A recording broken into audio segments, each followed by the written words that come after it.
Hey everyone, it's Proteus Doom here again for another Doom Eternal level modding hack. So the situation we have here is that I've made this really cool and complicated set of entities. You've got the doomguy toy model right here. You've got the flames particle emitter coming out of his head. You've got two different models there for the horns at very particular orientations. You've got a crucible sword as well. There's a flickering light entity as well.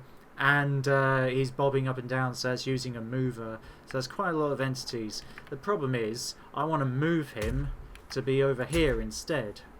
Or I want to copy him to put him in lots of different places, like make lots of duplicates of it. How do I do that? Would I have to put in new positions for every single piece of this group of entities? Well, no, there is another way, and that's what I'm going to show you in this tutorial. So here's the code for my little Doom guy. Like, you've got here the model of the Doom Slayer toy. Basically, how this is going to work is that I'm going to bind every single entity involved to a mover. The mover is what I call a MOVERPOS, like a kind of positioning mover, but it's the same as any other kind of mover.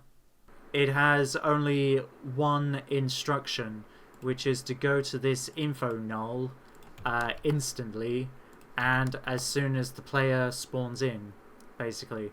This one also has another instruction, but ignore this for the moment, so I'll explain that later. So on spawn, all of the entities involved should go instantly to this info null.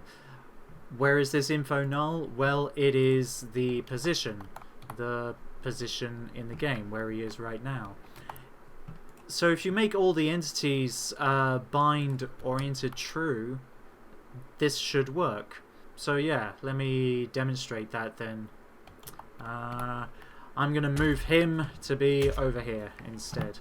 And I want him to face the player, so I'm going to look in this direction, do mh spawn info, go back into the code, paste it, 19.1. Now we do mh force reload and see what we get. Hey presto! There he is, and he's moved.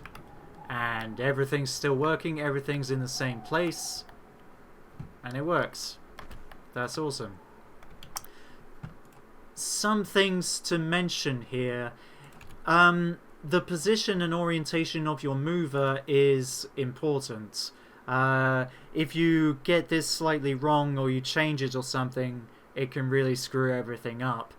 I'm not entirely sure if it matters what exactly the spawn position is, but it needs to be the same as one of the entities that the mover is bound to. Like, I've made this MOVERPOS have the same position and orientation as the doomguy model. Like you can see here, it's the same one, same as the toy. So when you do that, that will work. You can also include other movers in with this MOVERPOS technique, because as you can see with my little guy, he's bobbing up and down infinitely, and that also moved with the MOVERPOS. This can be kind of tricky and a bit unpredictable, but basically what you have to do then, when you're using a mover as part of your MOVERPOS, all of the entities that you want to move have to instead be bound to the other mover, the mover that's part of the whole thing. Like in this case, it's my bobbing mover for the Doom guy.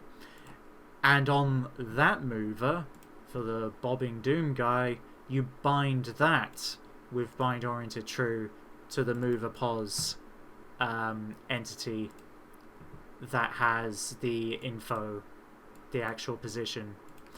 If you do that, then it should work. Something else to watch out for when we're talking about including movers into the MOVERPOS is when they activate, because this bobbing mover, you know, I want this to happen infinitely and to happen on spawn as well. But if you look at what happens when I enable that, I make it also happen on spawn. Let's see what happens. And he's gone. Where has he gone? He's up there somewhere. And there he is. Yeah, I think basically the MOVERPOS just didn't work. So yeah, you have to be a bit careful with figuring out what happens at what time. It makes sense for this MOVERPOS to happen on spawn so that it gets everything in position, but sometimes other movers, as part of the whole group of entities, need to be delayed a little bit, and that's what I'm doing here. So with this MOVERPOS instruction, it first instantly goes to its position, the info null, but then I've got this other part of activate on arrival the other mover to make it start bobbing.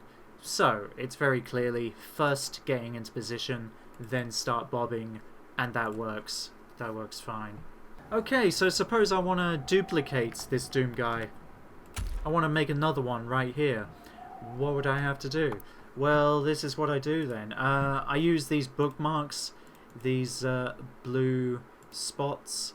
This plugin for Notepad++ is called Bookmarks Duke. I think it still works, so you can get it yourself as well.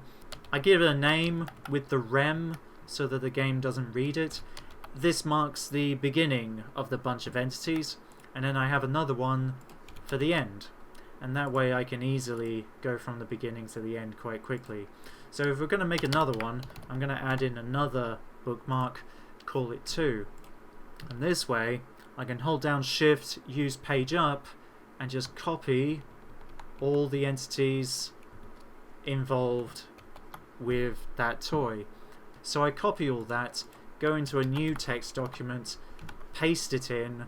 So now we need to change the name of all these entities to make this toy distinct from the other one.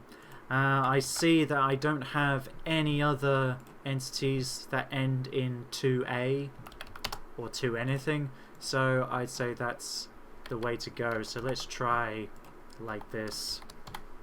If you're feeling ballsy, which I am now, you can do replace all and let it do it for you like that.